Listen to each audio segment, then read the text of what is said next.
move on to agenda item 14A, communications from committees, working groups, parties and panels, and A is a referral from the scrutiny committee, a review of the impact of permitted development.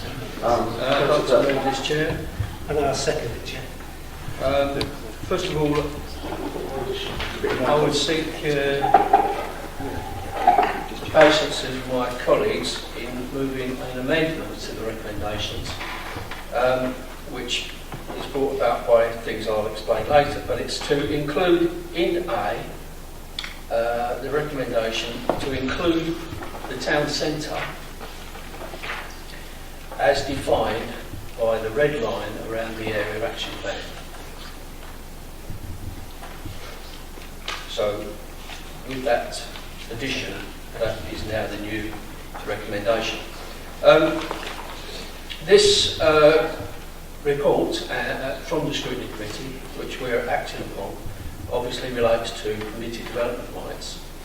Since they were introduced in 2013, they've had many serious effects, not least in Harlow, and they've been outlined in media reports recently, and there will be more coming in the future.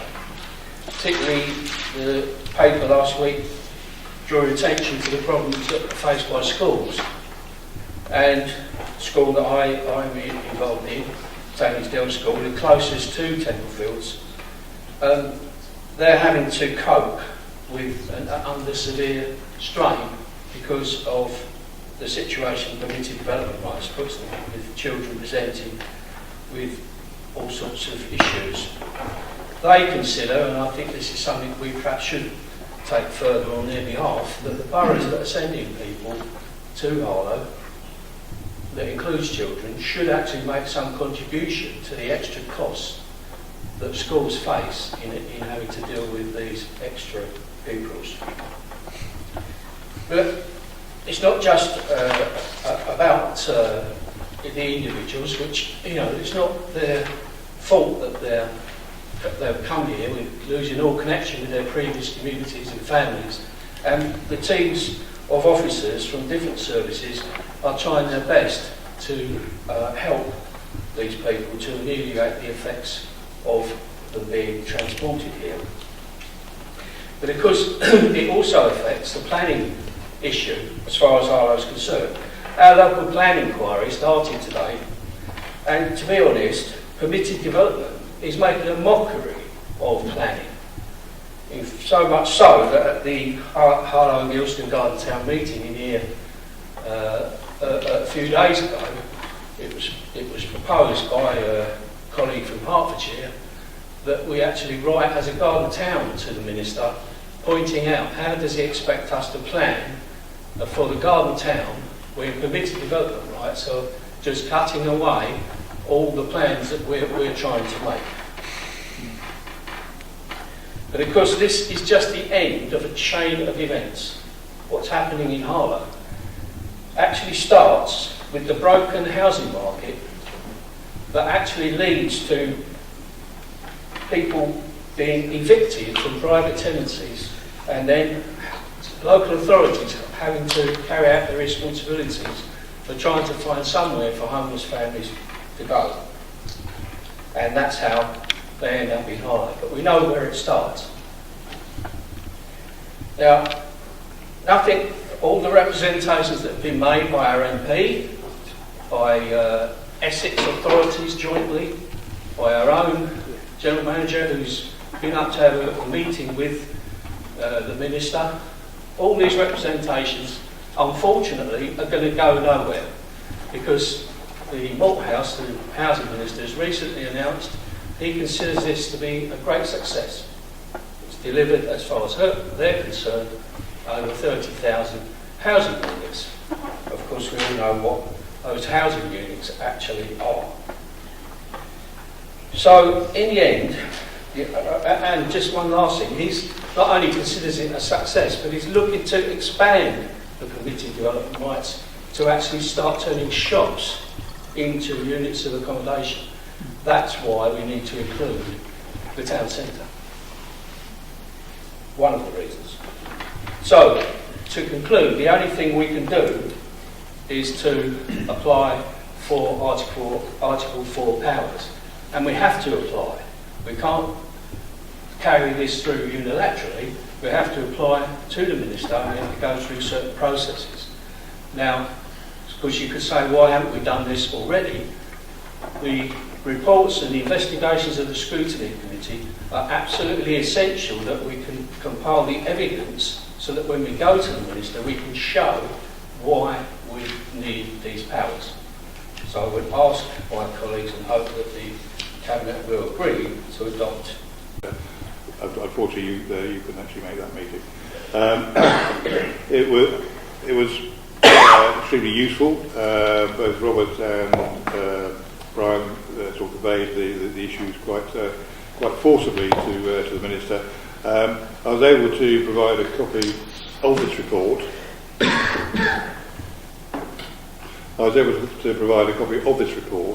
With the excellent Schedule 2 listing, as Councillor Purdon said, the pressures on this council for which it has no has few direct responsibilities.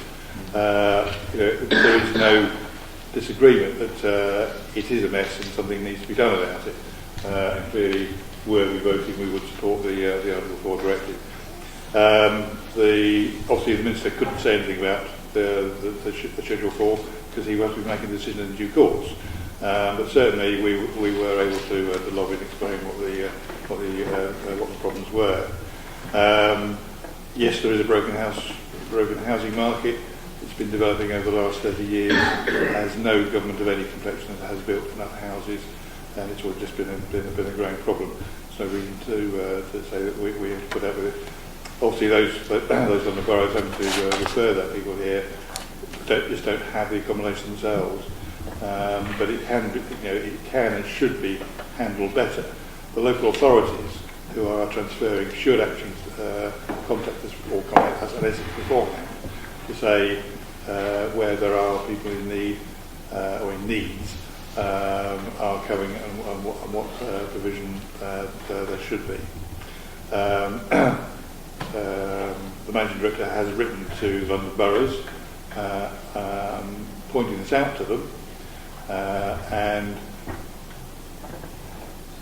we were told that those who didn't respond, who don't talk to us when they're sending people, didn't reply to his letter either, which will suggest that the Labour-controlled London boroughs just don't care about their people or about us. But as I say, it was a very useful meeting, very successful. Obviously, support the Article directive. Councillor Johnson. Thank you, Councillor Ingle. I've always been very clear where I stand on this permitted development. I think a loophole within the law when it was passed that was designed to support northern industrial cities to reclaim some of their industrial wasteland into much needed housing has been abused by developers around the outskirts of London and abused by many London boroughs in effectively dumping residents just outside of London in councils like our own. I've also always been very proud to say that I'm not just a party man, and I will always criticise my party where I think they are in the wrong, and I've been on the record a number of times in these cabinet meetings and others where I said I think the government needs to do something to deal with this. I was pleased to hear that the Managing Director on behalf of the Council along with the MP met with the Minister, and the feedback that I've got is that that was a very positive meeting. This opposition group is very happy to support you, although we don't have a vote here tonight, is very happy to support you in seeking the Article 4 direction to help solve this situation in Harlow. If it would be of assistance, I'm quite happy to sign a joint letter with you again, as we've done on a number of different issues, to highlight to government that there is cross-party support on this, and this is not just one administration party having this argument. Again, I'm sure Robert Halfon would be willing to sign something with you as well. This is an issue that needs dealing with in the town. It has put immense pressure on social services, on education, on the police. The residents look to us as collectively as leaders in the council to deal with this situation, and I believe the Article 4 direction is the only way that we can do that. So once again, you have my support. Councillor Danvers. Well, I agree with everything that's been said, Chair. I think we should place on record our thanks to members of the local community, like the head teacher of Tannisdale School, who actually was brave enough to go on record to actually, had national publicity over it, to actually expose the iniquities of this new system that the government seems to have invented so it can tick boxes. And the ultimate solution, in my opinion, would actually be to make sure that we go back, as we used to have, up until Thatcher did away with them, of controlled rents, controlled tenancies, and people not just being evicted willy-nilly. So people actually have decent tenancies for a long period of time. People actually have controlled rents and can go to tribunals. And then they will not be knocking at the door, normally of the poorest authorities in London, to actually try and find accommodation from whatever source it's going to come.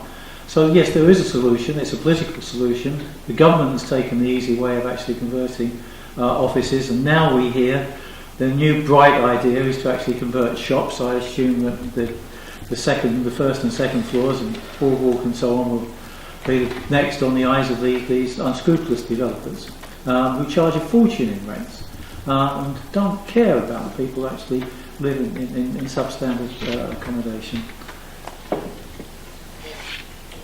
Councillor Mullen.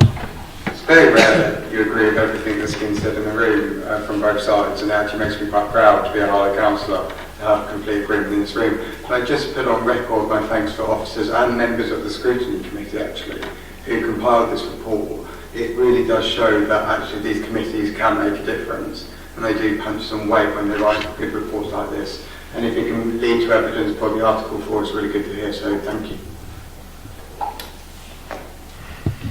Right, I'm going to add a few comments before I turn to Councillor Burton, and it falls to me to disagree with something that Councillor Johnson said. You said you thought this was a poorly thought out piece of legislation, and it may well have been. The effect has been extremely damaging. Let me thank Councillor Carter and our Managing Director for going to see James Brokenshire, the Minister, and for their meeting with him and presenting the concerns on behalf of Harlow. I was unable to attend a hospital appointment with my daughter, rather got in the way. My concern, though, is that you met the Minister on Monday the 11th of March.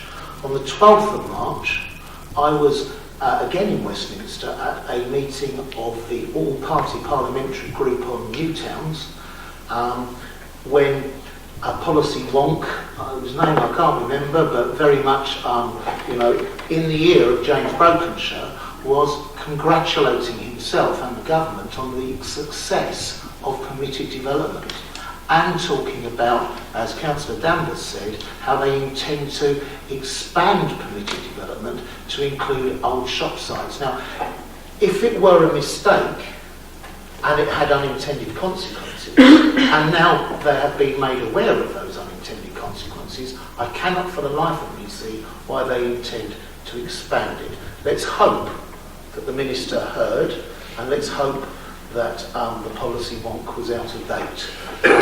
Things will change, because this is a real problem. This is a real problem for the people who are relocated without family support networks, people who are relocated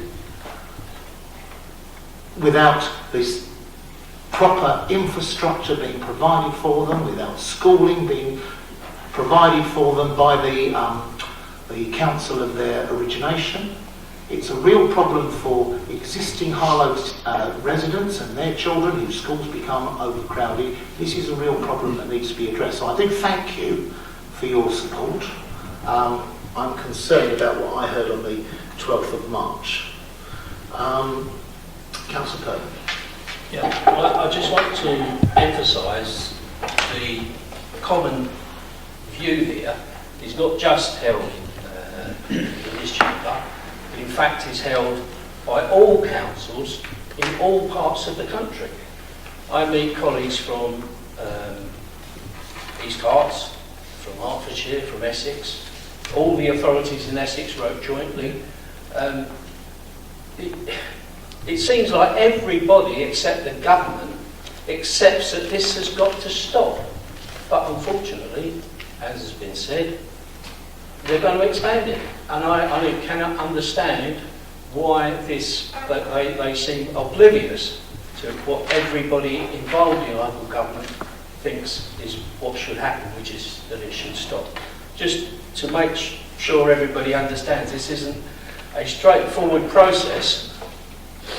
If we adopt this tonight, which I'm sure we will, this resolution, we have to consult these people for 6 weeks. We have to consult these very developers who are causing the problem to ask them what they think. I'm sure they're not going to agree with us, but also there's the possibility in the future we might even have to pay them compensation for lost profits. So, are we happy to accept the recommendation A Agreed. as amended? Thank you. That's amended.